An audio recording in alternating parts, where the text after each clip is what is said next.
First Minister.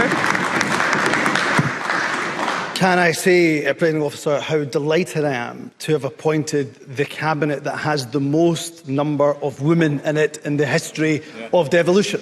Can I say that I'm delighted to be able to appoint a Cabinet that had a number of members under the age of 40. Can I say how delighted I am to have appointed a Cabinet and a government that is focused on the priorities of the Scottish people.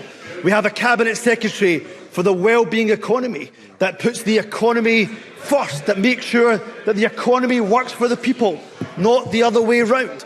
We have a Cabinet Secretary for net zero and just transition who are to unlock our green potential on the day, of course, that the UK government have once again relegated the Acorn project to track 2.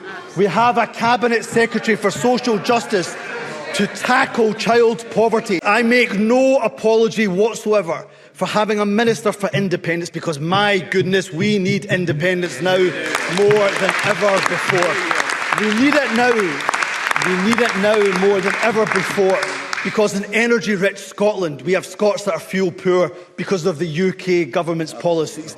We need independence now more than ever before, because we have more food banks in this country at any other time than ever before, because of over a decade of austerity. So I would say to Douglas Ross, to the UK government, we will continue to advocate and to advance independence, because we need it now more than ever before.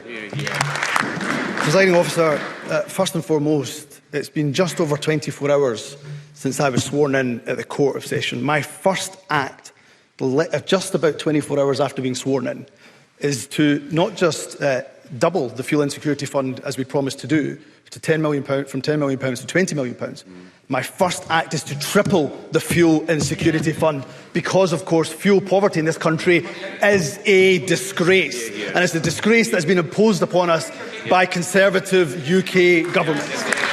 That is speaking to the priorities of the Scottish people. And of course, social security is the responsibility of the Cabinet Secretary for Social Justice.